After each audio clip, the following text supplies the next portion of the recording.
Hello, today I'm going to talk about the legislative branch and Congress.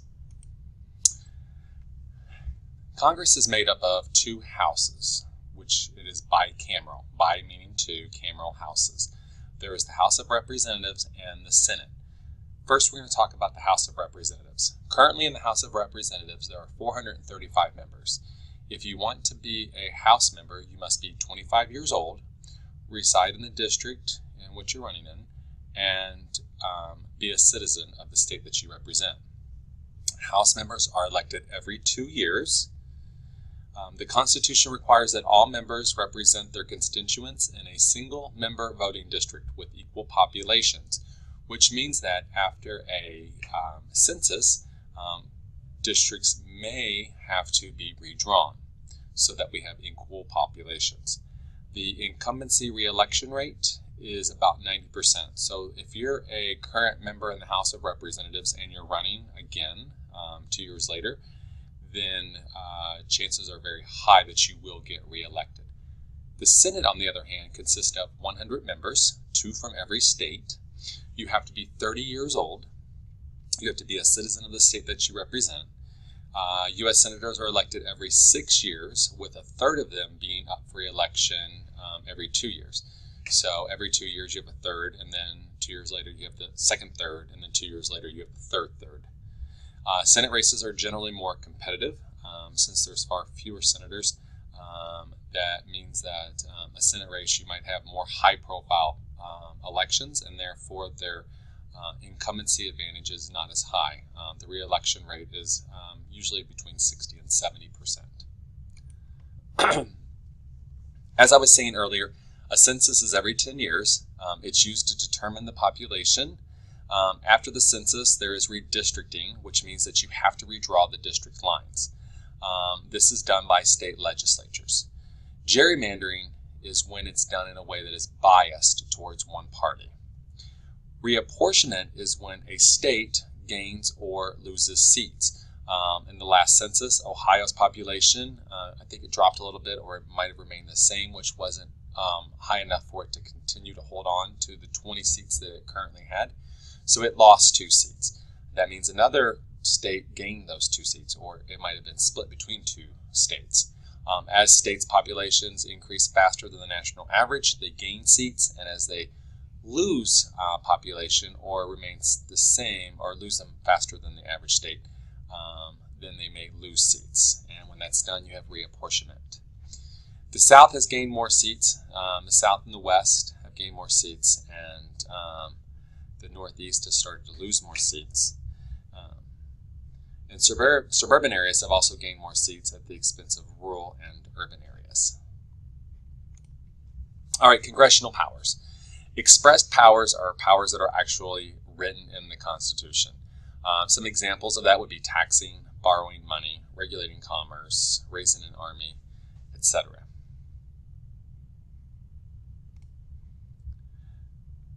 Powers just for the House of Representatives is the House and Means Committee. They oversee taxing and spending. So taxing and spending comes directly from the House. It does not come from the Senate. The Senate can only amend revenue bills. Powers just for the Senate include confirmation of presidential nominations. So if the president nominates, for instance, a Supreme Court justice, the Senate will have to confirm, or Supreme Court judge, I'm sorry. And then denied powers, there are no bills of attainder, no ex post facto laws, export taxes, or titles of nobility. So you cannot call the current president, King President. The Office of Management and Budget is a part of the executive branch. They prepare the budget. All right, non-legislative task, oversight. Congress uses committees to review the work of executive branch's federal agencies. It investigates corruptions through hearings. They inform the public. There are committee hearings that increase the public awareness on government and societal problems and issues. And they represent constituents within the government. So they assist constituents, and that is the people they represent in their dealings with the government. All right, the legislative process. It is designed to be slow and complicated.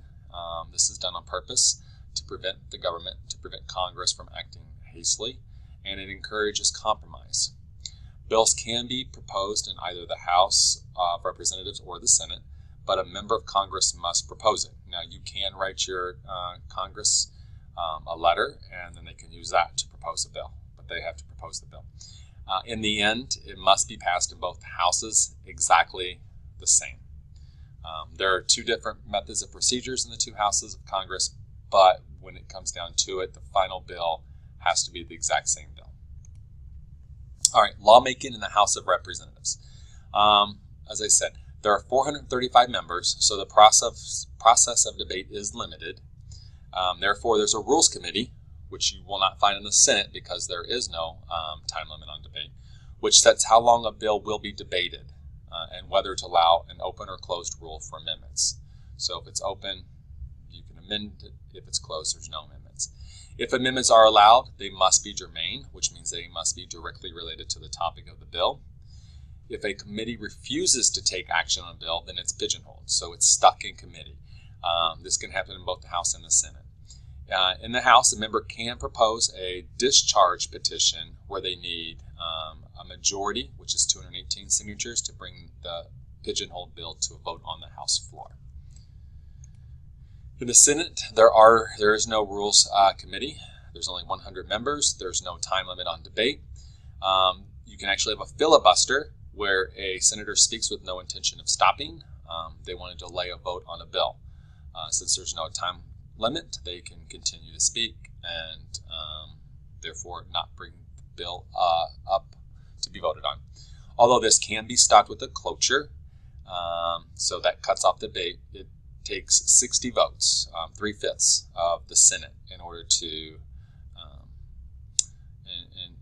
have a cloture, which is really hard to get considering the Senate is usually very evenly represented. A 60-member Senate of one party is called a supermajority, which is really hard to get. Most recently happened under Obama, but for a very, very short period of time. There are no closed rules on amendments. These amendments are for pet projects, which they add, and they're called riders. So they're actually riding the original bill. And bringing federal home money to the state is called pork barrel because you are bringing home the bacon. And senators do this in order to increase awareness and increase their visibility and the likelihood of them getting reelected with their constituents. If people have jobs, if people are happy, they're more likely to reelect their senator. All right, Houses take similar bills to conference committee to write compromise bill. The conference committee, they do this to reconcile the differences in bills passed by the House and the Senate. This must be done because remember the bill has to be exactly the same in the House and the Senate. Then the compromise bill goes back to both houses for a vote. The House operates on more formal rules where the Senate operates on more informal rules. If it passes both the House and the Senate, then it's sent to the White House for signing. Lawmaking in the Senate. Senate confirmation is required. All cabinet members, presidential advisors, are called secretaries. So Secretary of Treasury, Secretary of Agricultural, Secretary of Defense, Secretary of State, except for the Department of Justice, whose head is the Attorney General. And as I said, for all these positions, Senate confirmation is required. And I mentioned earlier Supreme Court justices as well. President has options. If the president does nothing for 10 days, the bill becomes a law without his signature. Now, if congressional session has ended during those 10 days, the president must sign every bill into law. If he doesn't, then that's called a pocket veto. And that's only if the congressional session is ending during those 10 days. He can veto the bill, which means he rejects it.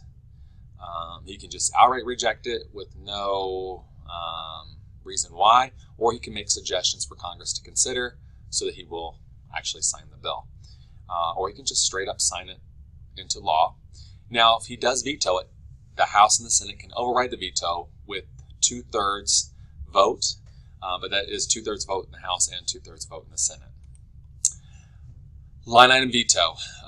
There was a time when presidents had the power of line item veto, although this was challenged in Clinton versus New York and struck down because they saw it as giving legislative power to the president. So now if a president vetoes a bill, he vetoes the entire bill. There was a very short period of time where the president could go through and mark out line by line of what parts of the bill he was vetoing and then leave the rest intact. Congressional committees. Most legislative work is done in committees. Parties control the committees, so if the Republicans have a majority in the House and they're the ones controlling all of the committees. So every head of committee is a Republican. And if the Democrats are in the majority in the House, then every committee would be a Democrat. So majority party of each House holds all committee chairs, which I just explained. Majority party also holds a majority of the seats on each of the committees, effectively controlling all the business of the committee. Committee assignments are determined by the House and the Senate leadership. Seniority rule. Committee members of the majority party with the most seniority become the chair, and the senior ranking member for the minority becomes the ranking member. Committees and subcommittees are like mini legislatures. They investigate, they debate potential laws. The House has a lot more members, therefore it has more committees than the Senate. And the House members become more specialized because they serve on fewer committees as well. Types of committees. You have standing committees, which are permanent committees. And there are some examples there. The Senate Armed Services, the Senate Judiciary. Joint committees, where you have members from both the House and the Senate. They usually don't produce bills. They are used to communicate to the public or to investigate. And then you have select committees, which are temporary committees in each House for special purposes. Conference committees are temporary, and they include members from both the House and the Senate that work towards the same bill to try and compromise so that the bill will pass both the House and the Senate. Most bills do die in subcommittees. When committees refuse to vote on a bill in an attempt to kill it, it's said to be pigeonholed. When a bill is forced out of committee for a floor vote, which requires a majority, that's called a discharge petition. Committee responsibilities other than legislating include oversight of bureaucratic agencies and hearings for budgeting. Congressional leadership. All right, the House of Representatives. The Speaker of the House is the most powerful member and also third in line. It goes President, Vice President, and then the Speaker of the House. And then you have the majority party, who keeps party members in line, minority leader, who keeps party members in line as well, and majority-minority whips, which keep the members loyal to the party's legislative agenda. The Senate, you have the President of the Senate, which is the Vice President. Their only constitutional responsibility is to break a tie. Then you have the President pro tempore, which is the fourth highest ranking position. So you have President, Vice President, Speaker of the House, President pro tempore, and then you go into the Secretary of State being the first one.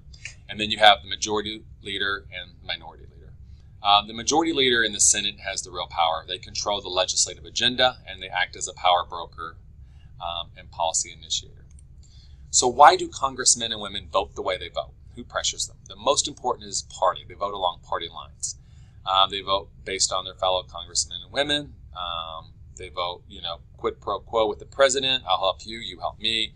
They look at PACs. Believe it or not, personal ideology and their constituents, the people they're representing, are farther down on the list. Impeachment. Congress can remove the president for treason, bribery, or other high crimes and misdemeanors. The House of Representatives impeaches. They bring charges. The Senate holds the trial to remove from office. Andrew Johnson and Bill Clinton have been impeached. Neither of them have been removed. Nixon resigned. He probably would have been impeached and removed. National security. And I will continue this on the next slide.